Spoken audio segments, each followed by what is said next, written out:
Hola, le damos la bienvenida a esta nueva edición de Miradas Políticas, una coproducción de la Agenda Política de Mujeres y Palabra de Mujer de este canal. Nuestro programa de hoy, personas con discapacidad exigen autonomía. Es un tema muy interesante que puede estarle llamando a usted mucho la atención. ¿Por qué las personas con discapacidad exigen autonomía? Pero para ese tema tan interesante vamos a conversar hoy con Daniela Segura, de la Asociación DITSU, con Wendy Barrantes, del Movimiento Vida Independiente, con Damaris Solano, también de la Asociación DITSU. Bienvenidas. Gracias. Muchas gracias. A Miradas Políticas. Es de ustedes el tema, es de ustedes la palabra. Solo me permito aclarar que este programa iba a ser en vivo, pero por problemas técnicos de fuerza mayor e inesperados tuvimos que hacerlo grabado. Pero bueno, de lo mismo vamos a hablar hoy de por qué las personas con discapacidad exigen autonomía. ¿Por qué? Bueno, yo siento que nosotros, las personas con discapacidad, estamos exigiendo lo que es la autonomía de las personas con discapacidad o la población con discapacidad, porque ya por muchos años se nos ha violentado ese derecho. Sabemos que tenemos otros derechos, derecho a la educación, derecho al trabajo, entre otros, pero yo siento que si nosotros no tenemos autonomía, es clave. ¿Y qué es la autonomía? La autonomía es poder decidir por nosotros mismos qué queremos hacer, y eso a la población con discapacidad, como decía, por muchos años se nos ha negado, ¿verdad? Porque se nos ha puesto en una posición más de protección de parte de las familias, donde la familia siempre nos dice, ¿verdad?, como el pobrecito, que tienen que cuidarnos, no nos dan ese espacio de ser una persona sujeta de derechos, de decir, ¿usted qué quiere? Bueno, yo siento que si les preguntamos a las compañeras, ¿verdad?, por experiencia, sabemos que qué sé yo, de 10 familias donde tienen una persona con discapacidad, es la excepción donde la familia trata a la persona con discapacidad como un ser humano, ¿verdad? Que le toma su opinión. La mayoría lamentablemente no es así. Algunos, y habrán casos, la mayoría, y lamentables, donde quizás tienen a la persona con discapacidad solo por la pensión, ¿verdad? O por los beneficios extras que tienen o que explotan a la persona, diría yo, o si no, lo tienen como un niño infantilizado, o sea, eternamente. Entonces yo siento que ya estamos en ese nivel acá en Costa Rica de que ya tenemos el empoderamiento necesario para poder exigir este otro derecho, ¿verdad? Que es el que da como pie a todos los demás también. Y yo diría que no solamente la familia, sino la sociedad en general. El médico le pregunta a uno, ¿y usted viene sola? ¿Y usted cómo viene sola? O atienden a la persona con la que uno está acompañado, los educadores, en fin, en todos los ámbitos de la sociedad hay una infantilización eterna de las personas adultas con discapacidad, ¿verdad? De hecho, lo vemos cuando nosotros, ¿verdad? Lo digo por experiencia propia, vamos en el bus y siempre le preguntan al asistente, ¿verdad? Bueno, el acompañante, la persona que va con nosotros, ¿la lleva para el hospital? ¿Verdad? O la lleva o ella que va a comer, ¿verdad? Exacto, o que si uno no pudiera hablar por uno mismo, ¿verdad? Exacto. Sí. Y también en el área laboral también hay muchas trabas, ¿verdad? Hay muchas, porque en realidad uno tal vez contando con todos los requisitos que piden, tal vez ponen demasiadas barreras, y la mayor barrera que ponen es actitudinal. No hay ese cambio de mentalidad que uno requiere, que uno tal vez necesita la misma oportunidad para demostrar lo que uno puede realizar. Sí. ¿Cómo se sienten ustedes que son vistas como mujeres con discapacidad por la sociedad o por la gente que les da los servicios? Porque eso tiene que ver también, ¿verdad?, en lo que decían, ¿verdad? Bueno, si van a la calle seguro es porque va para el hospital, ¿verdad? Pero no porque va para el trabajo o va a estudiar. Sí, claro. Bueno, yo diría que como mujeres con discapacidad enfrentamos múltiples discriminaciones. Porque por un lado, todo lo que está definido para las mujeres, se supone que nosotras somos todo lo contrario, ¿verdad? Las mujeres deben cuidar y nosotras nos deben de cuidar. Las mujeres, no sé, deben ser coquetas, bonitas, todo este montón de estereotipos que a las mujeres nos pesan tanto, pero que se supone que nosotros somos como la anti, ¿verdad? Y como personas con discapacidad, dentro del movimiento de personas con discapacidad también está la discriminación de género de por sí. Entonces realmente es una lucha doble, ¿verdad? Por eso me encantó este espacio, porque esta es una lucha que estamos dando las personas con discapacidad, pero que precisamente tuviéramos hoy un espacio en donde las mujeres con discapacidad pudiéramos hablar sobre el tema, me parece sumamente importante. Usted planteó aquí el tema de discriminación de género entre las mujeres con discapacidad. A ver, algunas manifestaciones, ¿cómo lo...? Bueno, yo le puedo decir que cuando yo estaba muy pequeña, mi mamá siempre me decía, bueno, usted sabe que, como decía Damaris, socialmente siempre nos regalan la muñeca para que desde pequeños aprendamos ya a chinear y la cocinita y todo este tipo de cosas, ¿verdad? Nunca nos dan otro tipo de juguetes, siempre el juguete del doctor y todo ese tipo de cosas era para los hombres, para la mujer no. Y ya yo obviamente, yo tenía mi muñeca, ¿verdad? Yo igual soñaba igual con mis hermanas, en casarme, tener mis hijos, todo ese tipo de cosas, que cuando yo tenía cierta edad yo no era consciente de que tenía una discapacidad. Pero yo recuerdo a mi mamá diciendo, no, todas, pero qué sé yo, cuando mi hermana me estaba como diciendo, sí, cuando usted se case y no sé qué, ¿verdad? Y entonces mi mamá interrumpió y dijo, no, usted se va a casar, pero ella no. Y yo me quedé pensando, ¿y por qué yo no, verdad? O sea, yo en mi mente, yo decía, ¿por qué no? Pero mi mamá tenía ese concepto, seguro a ella le va a costar más porque tiene discapacidad, o sea, todo ese tipo de cosas. Y yo así crecí hasta más o menos como mi adolescencia, pensando que yo no me iba a casar o qué sé yo, ¿verdad? Porque nadie se iba a fijar en mí porque yo tengo discapacidad, porque tengo esto y más, como decía Maris, no soy bonita, no esto, no lo otro, porque ya nos lo han puesto como o en la consulta ginecológica o de maternidad y este tipo de cuidados no están adaptados para personas, en mi caso, usuarias de sillas de ruedas. Desde puertas angostas, desde baños para mujeres que se bañan solo de pie, igual hasta para la mesa, para la radiografía. Las camillas. Sí, o sea, son demasiado complicadas subirse. Sí, todo los este tipo de cosas. mamógrafos, Sí, los mamógrafos, historias de terror hay. Las mujeres sordas cuentan, por ejemplo, ir a parir los hijos y que no haya interpretación en lesco, que se han desgarrado y han hecho desastres con esto, ¿verdad? Porque es como que no se supone que las mujeres con discapacidad seamos sexualmente activas y podamos ser madres y cuidadoras de otros, etcétera, ¿verdad? Y precisamente en el proyecto de ley viene, y es una de las cosas que me encantan. Porque no estamos hablando todo del proyecto.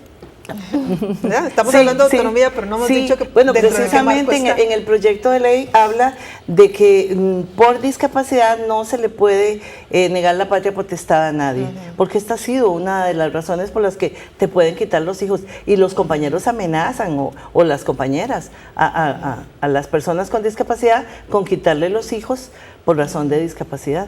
Y si esa es la única razón, esa no. En el proyecto se plantea como algo que no. El proyecto se llama Ley para la Promoción de la Autonomía Personal de las Personas con Discapacidad. Hablemos de esa autonomía personal. Y la autonomía personal es la libertad de decisión que uno tiene. Digamos, uno tiene el derecho a asumir el riesgo también de una decisión, sea mala o sea buena, uno tiene que asumir las consecuencias de los actos, ¿verdad? Y sea como sea eso, a una persona con discapacidad se le ha negado por lo mismo, porque se le infantiliza, digamos, se le ve eternamente como un niño, y esa ha sido una barrera que uno tiene que hemos querido romper, ¿verdad? Con este proyecto. Y es uno de los derechos, ¿verdad?, que se establece en la Convención de Derechos Humanos de las Personas con Discapacidad. Que no sea aplicado. A ver. No totalmente, porque, bueno, precisamente Wendy lo planteaba ahora, esta infantilización eterna. El ciclo de la independencia es, bueno, nacemos, dependemos de los adultos, ¿verdad?, las personas adultas, y poco a poco nos vamos independizando. Cuando somos adultos se supone que debemos de ser independientes, proveedores, más bien mantener a otros, y luego empieza la declinación y otra vez empezamos la dependencia a mayor o menor grado. Pero en las personas con discapacidad esto es como una sola línea, ¿verdad? Naces, creces, te haces adulto y adulto mayor, y seguís siendo dependiente.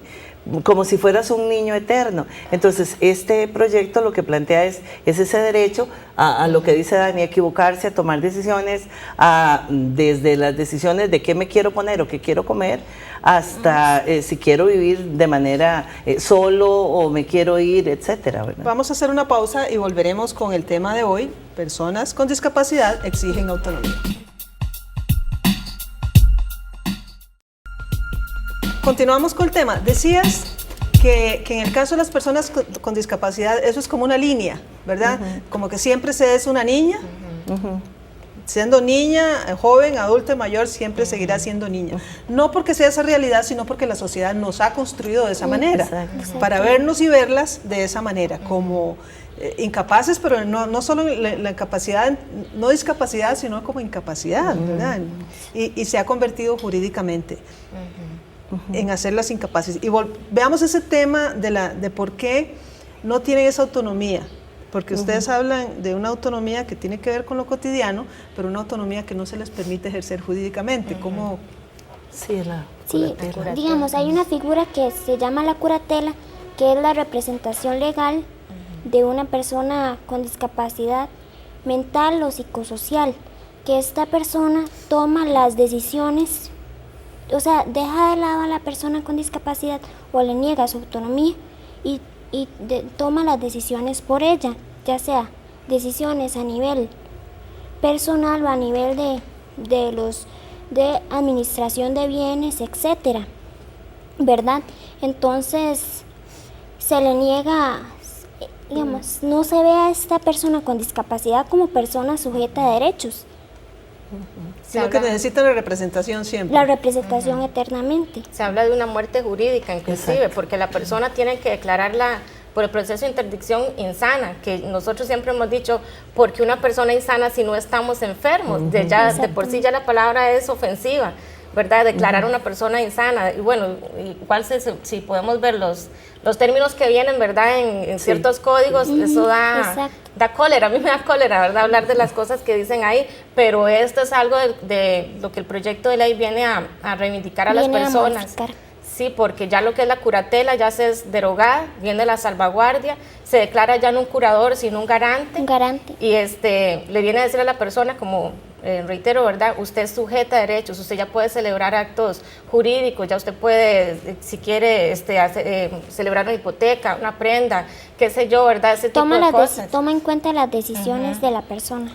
Incluso puede votar, porque en este momento tenemos población con discapacidad, personas con discapacidad adultas que no pueden votar por esta declaración de insanía, ¿verdad? Y no Entonces, aparecen ni en el padrón. no aparecen en el padrón. De hecho, parte de los transitorios plantea el proyecto que se deben incluir estas personas en el padrón electoral.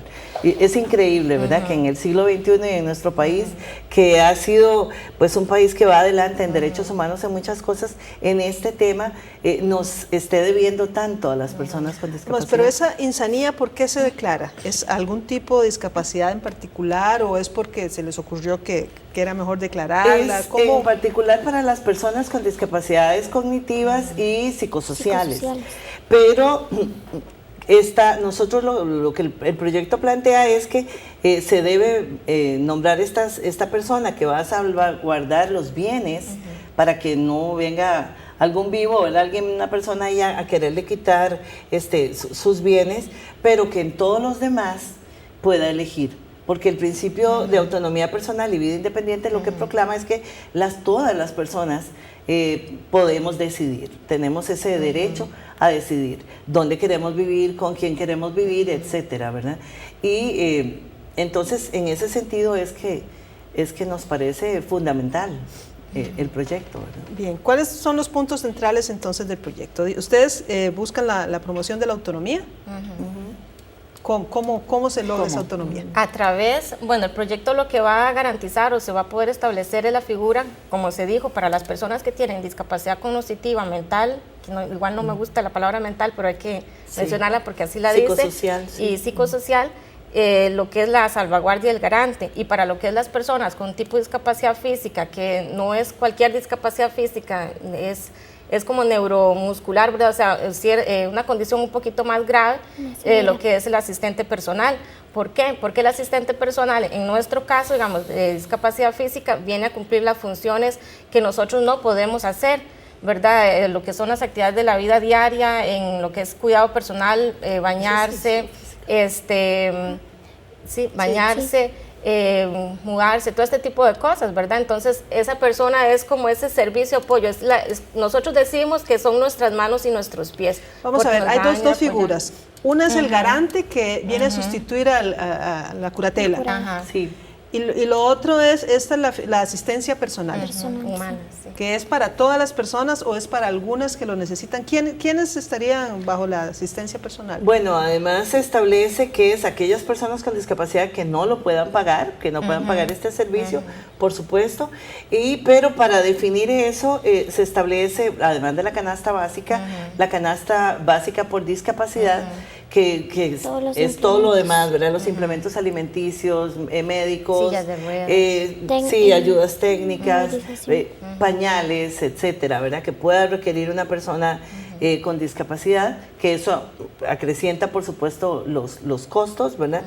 Y en realidad se convierte, como decía Wendy, esta figura del asistente personal en las manos y los pies de la persona.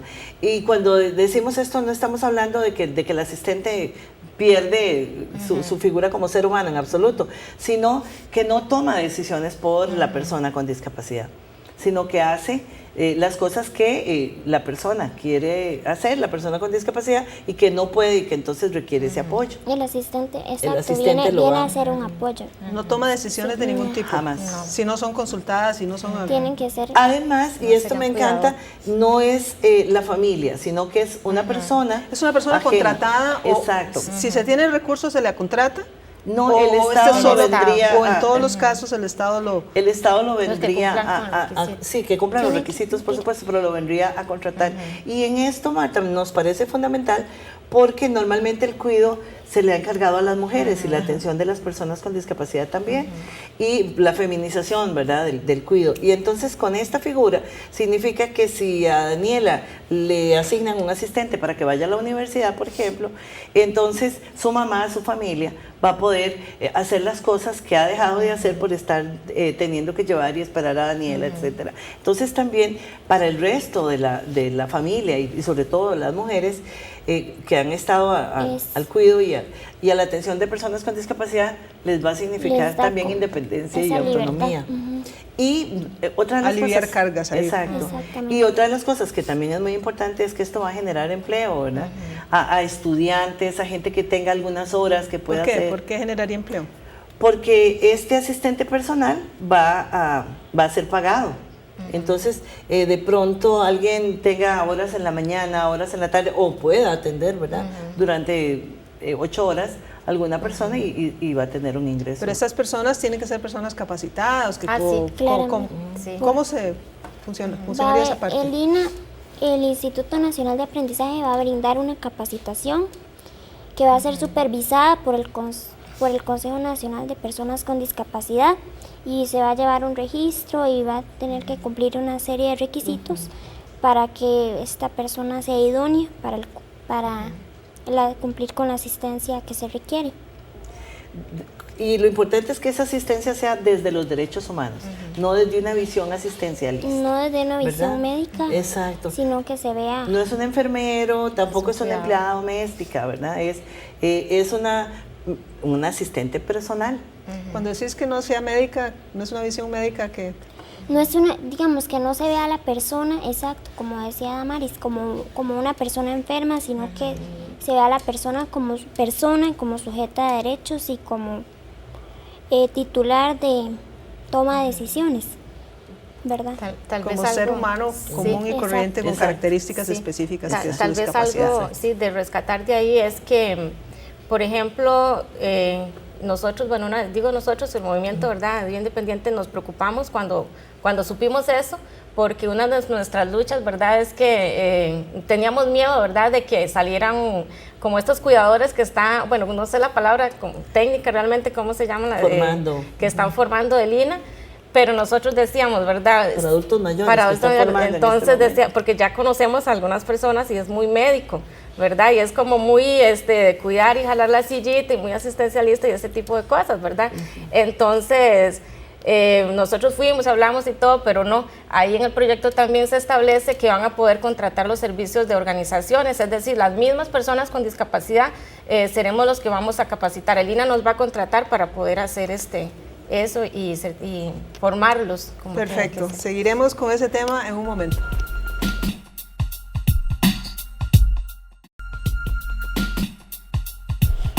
El INA capacitará a la gente cuidadora, ¿verdad? ¿Cómo? A ver, y las mismas organizaciones pueden ser esas personas que van a ser capacitadas. Significaría que también se le podría dar empleo a las personas con discapacidad. Eso es los subempleos, ¿verdad?, que hablaba Damaris. De hecho, en la ley dice que el mismo INA, porque ese es un presupuesto que al menos no se está mencionando cuánto específicamente, pero sí indica que el INA tiene que presupuestarlo y tiene que crear un programa de formación para la asistencia personal. Entonces, no solamente van a ser asistentes personales, sino va a ser trabajo, esperemos, ¿verdad?, para las mismas organizaciones de personas con discapacidad, porque al menos así en el proyecto que está establecido, que el INA va a poder contratar organizaciones de personas con discapacidad. En estos tiempos de restricción y recortes presupuestarios, ¿cómo miran ustedes la posibilidad, la viabilidad de este proyecto?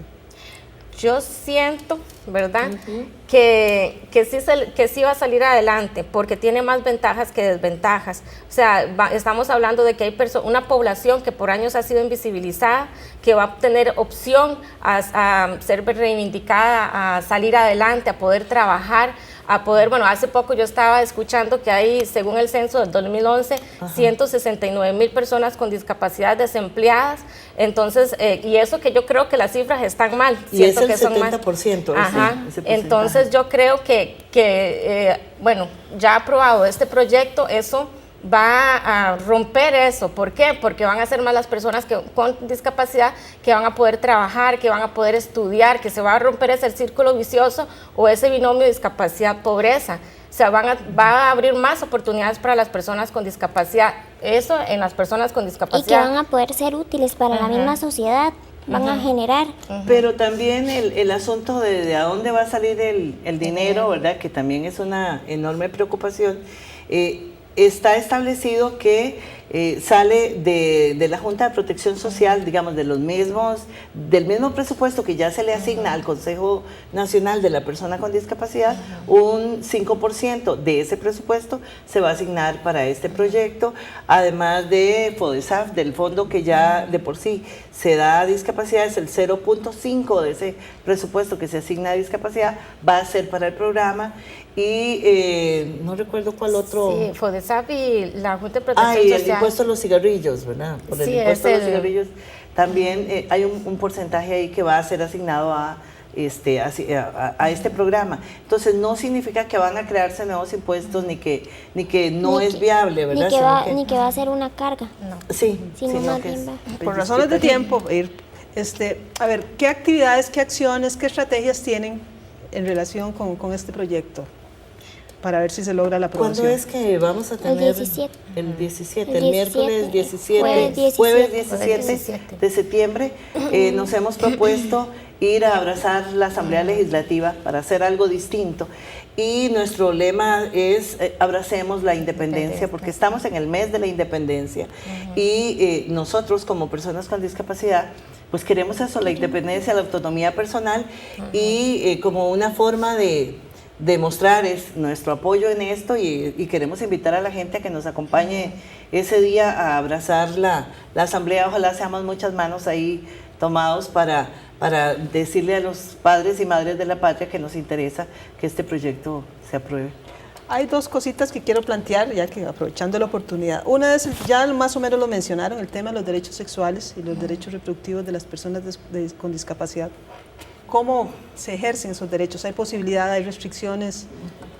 Yo creo que la persona, bueno, como lo establece el proyecto, lo va a poder realizar plenamente, ¿verdad? Porque estamos hablando que inclusive para las personas con discapacidad cognitiva, ¿verdad? Y psicosocial, se va a derogar la curatela, y ahí habla específicamente que al menos el garante tiene que, porque esa va a ser una de las grandes diferencias con lo que es la curatela, el garante tiene que, valga la redundancia, garantizar, ¿verdad?, de que la persona con discapacidad cognitiva de verdad va a tomar sus decisiones, y entre esas decisiones está el poder realizar una familia, poder fundar una familia, decidir si quiere o no casarse o vivir en unión libre, de si quiere tener o no tener hijos. O sea, entonces siento que va a ser como más pleno ese derecho también, ¿verdad? Bueno, vean, les agradezco mucho su participación, como siempre se nos fue el tiempo. Invito a la gente para que el 17 de septiembre las acompañen y nos acompañen a la Asamblea Legislativa, a abrazar la Asamblea Legislativa, para luchar para que la Asamblea Legislativa finalmente apruebe este proyecto para la promoción de la autonomía personal de las personas con discapacidad. Muchas gracias a ustedes. Gracias a ustedes. Gracias.